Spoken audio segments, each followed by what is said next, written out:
Lady Mel Sikat, ang Provincial Director po ng DOST. Ayan. At kasama rin po ang ating Provincial DRRMR. At syempre kasama din ang ating Community Empowerment through Science and ito naman ang kanilang pinagmamalaking Mobile Science. Yes. Head of Power. Ayan. Naku, kailangan ko yan para pumayat ako. Ay, umiilaw. And now approaching the Bigmore NFTC. Ang karosang itinutuhay na likha ng kawanian ng pangistaan at yamang lunan ng barko ng teknolohiya. Sumisiguro sa magkaibang henerasyon sa pagkakalaisdaan. Isang tradisyonal at isang makabagong pamamaraan kung saan pinapahalagahan ang tradisyonal na pamamaraan at pinapaunlad ng ang ating float number 3 will see the float of the PA Philippines Rice Research Institute through the beam from Roots to Tomorrow. This moment will tell the story of where we began, who we serve, and where we are going to be headed.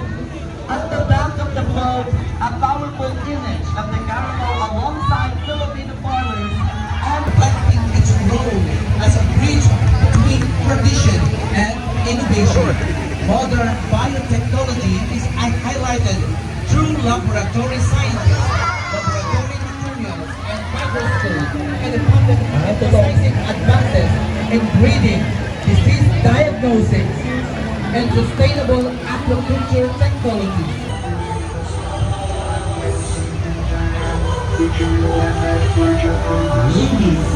Festival, featuring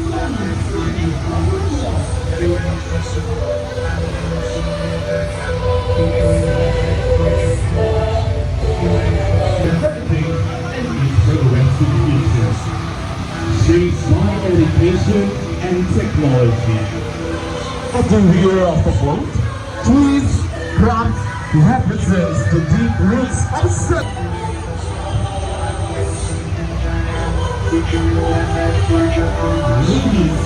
Festival,